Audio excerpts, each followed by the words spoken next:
उबाटा गटाचे खासदार जनाब संजय राऊत असं सांगतात की अजितदादांचा पक्ष आणि एकनाथजी शिंदे यांचा पक्ष अमितभाई शहा यांचा पक्ष आहे। अहो संजय राऊत, तुमचा उबाटा गट हा राहुल गांधी यांचा पोट भाडेकरू झालाय, सोनिया गांधी यांचा पोट भाडेकरू झालाय। तुम्हाला इतर पक्षांवर बोलण्याचा अधिकार नाही। अजितदादांची राष्ट्रवादी ही ओरिजिनल राष्ट्रवादी आहे, एकनाथजी शिंदे यांची ओरिजिनल शिवसेना आहे। यावर महाराष्ट्रातील जनतेनं एकदा नाही दोनदा नाही तर 3 वेळेला शिक्कामोर्तब केलंय। तुमच्या उबाटा गटाचे वाताहत करण्याचं काम विधानसभेच्या निवडणुकीला झालं, जिल्हा परिषदेच्या निवडणुकीत झालं आणि महापालिकेच्या निवडणुकीत देखील तुम्हाला शून्यावर समाधान मानावं लागलंय।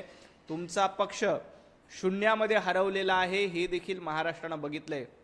त्यामुळे कोण ओरिजिनल आहे कोण डुप्लिकेट आहे याचा निकाल महाराष्ट्रातील जनतेनं वेळोवेळी लावलाय आणि तुमचा निकाल लावण्याचं काम देखील केलंय।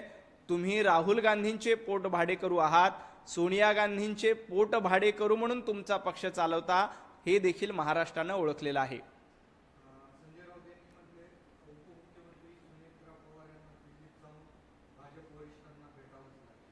सुनेत्राताई पवार दिल्लीत जाऊन वरिष्ठांना भेटतील, कारण त्या एनडीएच्या घटक पक्ष आहेत। संजय राऊत हे सातत्यानं राहुल गांधींची दलाली करण्याचं काम करतात, राहुल गांधींची चाटुगिरी करण्याचं काम करतात। कशासाठी करतायत तर तुम्हाला खासदारकी मिळावी एवढ्याच आमिषापोटी सातत्यानं राहुल गांधींच्या चरणावर देऊन उबाटा गट अर्पण केलाय। सुनेत्राताई पवार महाराष्ट्रातल्या सक्षम आणि खंबीर नेतृत्व आहेत। अजितदादानंतर पक्ष चालवण्यासाठी त्या सक्षम आहेत। त्या दिल्लीत जाऊन केंद्रीय मंत्र्यांची किंवा केंद्रीय नेत्यांची भेट घेत असतील तर संजय राऊत यांच्या पोटामध्ये दुखायचं कारण काय? रोज राहुल गांधींच्या दारात जाऊन उभं राहण्यापेक्षा महाराष्ट्रात स्वाभिमानानं राज्य करणं, स्वाभिमानानं उपमुख्यमंत्रीपद चालवणं हे सुनेत्राताई पवार करतायत। आणि एक सदिच्छा भेट म्हणून, कर्टसी भेट म्हणून जर का दिल्लीत गेलात तर संजय राऊत नाक मुरडायचं काही कारण नाही। तुम्ही ज्या पद्धतीनं दिल्लीचं लागूलचालन करतात, ज्या पद्धतीनं राहुल गांधींची गुलामगिरी करतायत, सोनिया गांधींची दलाली करतायत, त्याबद्दल आधी थोडा विचार करा।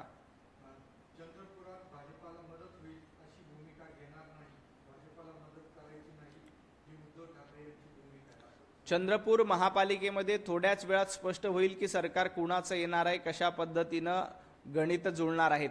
चंद्रपूरमध्ये काँग्रेसच्या ठिकऱ्या उडाल्या, काँग्रेसचे अनेक गट एकमेकांमध्ये विभागले गेलेले आहेत, काँग्रेसला संख्याबळ देखील मिळालेलं नाही।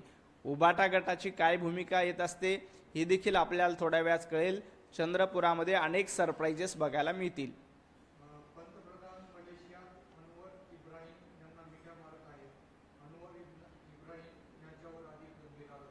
पंतप्रधान नरेंद्र मोदीजी जेव्हा परदेशामध्ये जातात तेव्हा भारताचा झेंडा आणि भारताची मान अभिमानानं उंचावते। तुमच्यासारखं दहशतवाद्यांना जाऊन मिठ्या मारण्याचं काम पंतप्रधान नरेंद्र मोदीजी करत नाहीत। राहुल गांधी जेव्हा जेव्हा विदेशामध्ये जातात तेव्हा देशविरोधी लोकांना मिठ्या मारण्याचं काम राहुल गांधींकडनं केलं जातं। राहुल गांधी सातत्यानं परदेशात जाऊन भारताची बदनामी करतात। पंतप्रधान नरेंद्र मोदीजी परदेशात जाऊन भारताचा तिरंगा ध्वज हे अभिमानानं फडकवतात, आपला झेंडा, भारताची मान अभिमानानं उंचावते।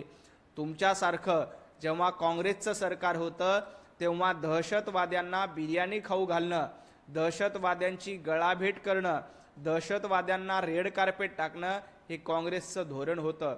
भारतीय जनता पार्टी पंतप्रधान नरेंद्र मोदीजींच्या नेतृत्वात जेव्हा परदेशामध्ये ते जातात तेव्हा या देशासाठी इन्व्हेस्टमेंट येते, या देशासाठी द्विपक्षीय संबंध वाढतात, ऋणानुबंध वाढतात आणि त्यातून आपल्या भारताची मान उंचावते, देश पुढे जातो।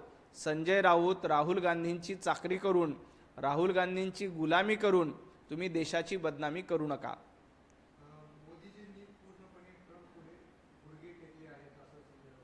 मोदीजींनी ट्रम्प पुढे गुडघे टेकण्याचा प्रश्नच येत नाही। पंतप्रधान नरेंद्र मोदीजी यांच्यामुळे भारत आणि अमेरिकेच्या करारामध्ये सुधारणा झाली आहे।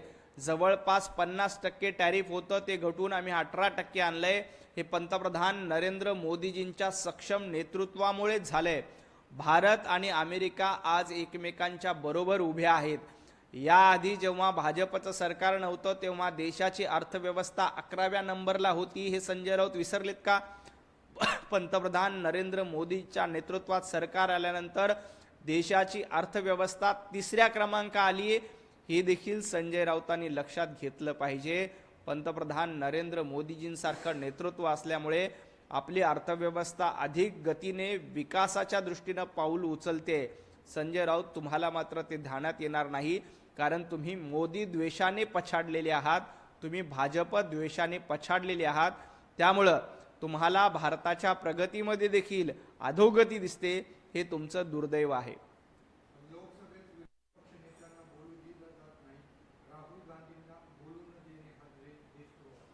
खरं तर राहुल गांधी लोकसभेमध्ये बसून लोकसभेमध्ये कशा पद्धतीनं गोंधळ घालतात आणि संसदेमध्ये बसून देशाची बदनामी करण्याचा प्रयत्न करतात हे देखील देशाने बघितलेलं आहे.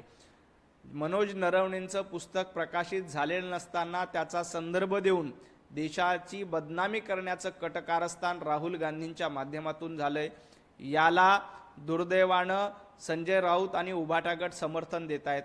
काँग्रेस कशा पद्धतीनं देशविरोधी भूमिका घेते, कशा पद्धतीनं भारतीय जनता पार्टीवर खोटे आरोप करते हे देखील महाराष्ट्रानं बघितलंय.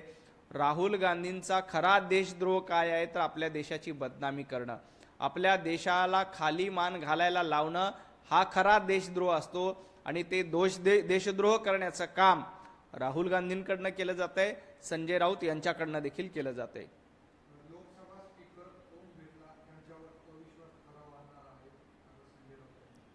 जनतेनं राहुल गांधींवर अविश्वास ठराव लोकसभेच्या निवडणुकीला आणला. संजय राऊत महाविकास आघाडीच्या विरोधात अविश्वास ठराव आणण्याचं काम जनतेनं विधानसभेच्या निवडणुकीत केलं. जिल्हा परिषदेच्या निवडणुकीत देखील महाराष्ट्राच्या जनतेनं तुमच्यावर अविश्वास दाखवलाय. महापालिकेच्या निवडणुकीत देखील जनतेनं तुमच्यावर अविश्वास दाखवलाय. त्यामुळे तुम्हाला ओम बिर्लाजींविरोधात अविश्वास ठराव दाखल करण्याचा अधिकार नाही. जनतेनं तुमच्या विरोधात अविश्वास दाखवलाय. जनतेला तुमच्यावर विश्वास उरला नाही. जनतेनं तुम्हाला नाकारलंय. जनतेनं तुम्हाला घरी बसवलंय. ओम बिर्लाजी यांच्या विरोधात अविश्वास प्रस्ताव आणण्याची हिंमत असेल तर आणा. त्यावेळेला तुमच्या इंडी आघाडीच्या ठिकऱ्या उडाल्याशिवाय राहणार नाही. इंडी आघाडी देखील फुटलेली आहे या अविश्वास प्रस्तावाच्या निमित्ताने लक्षात येईल.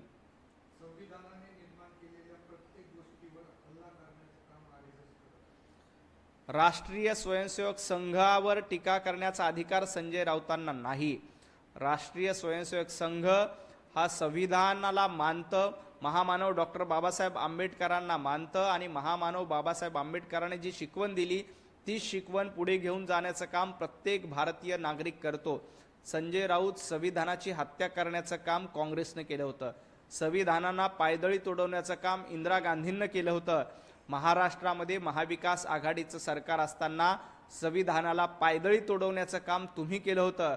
कशा पद्धतीने लोकांची घरं तोडली, कशा पद्धतीनं कंगना राणौतचं घर तोडलं होतं, कशा पद्धतीनं नारायण राणे साहेबांचं घर तोडलं होतं. बेकायदेशीरपणे नारायण राणेंना अटक केली होती हे देखील महाराष्ट्राने बघितलंय. त्यामुळे संविधानाच्या गप्पा संजय राऊतांनी करू नये. संविधान श्रेष्ठ आहे, आम्हाला भागवत गीतेपेक्षा देखील संविधान श्रेष्ठ आहे हे भारतीय जनता पार्टी मानते. देश हा संविधानावर चालतो, तुमच्यासारख्या बेताल विधानावर चालत नाही.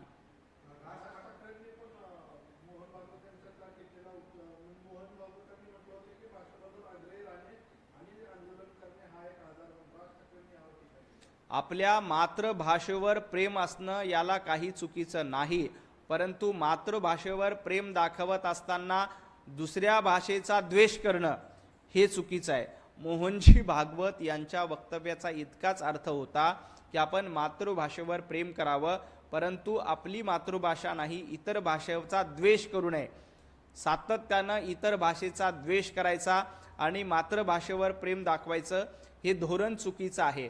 आपलं मराठीवर प्रेम असलंच पाहिजे, मराठीचा अभिमान असलाच पाहिजे, परंतु मराठीचं प्रेम आणि मराठीचा अभिमान असताना इतर भाषेचा आम्ही द्वेष करणार नाही हे देखील महत्त्वाचं आहे. माझं आपल्या माध्यमातून राज ठाकरे यांना देखील विनंती आहे की आपण सातत्यानं हिंदुत्ववादी भूमिका घेत असता, परंतु जेव्हा भाषेचा विषय येतो तेव्हा इतर भाषेचा द्वेष करू नका. मराठीवर प्रेम आमचं पण आहे, मराठीवर प्रेम तुमचं पण आहे, पण मराठीवर प्रेम करत असताना आपण इतर भाषेचा द्वेष करणार नाही, याचीही खबरदारी आपण सगळ्यांनी घेतली पाहिजे. संविधान हे सर्व भाषा समान मानतं आणि सर्व भाषेचा आदर केला पाहिजे, हे संविधानानं शिकवलंय. त्यामुळं कृपया आपण संविधानाचा आदर करून मराठीवर प्रेम कराच, पण इतर भाषेवर द्वेष करू नका. मोहनजी भागवत यांचं वक्तव्य त्या अर्थाने होतं, परंतु दुर्दैवानं राज ठाकरे यांच्याकडनं अशा पद्धतीनं मोहनजी भागवत यांच्या वक्तव्यावर टीका करण्यात येते. अशी टीका योग्य नाही. खूप खूप धन्यवाद. एबीपी माझा, उघडा डोळे बघा नीट.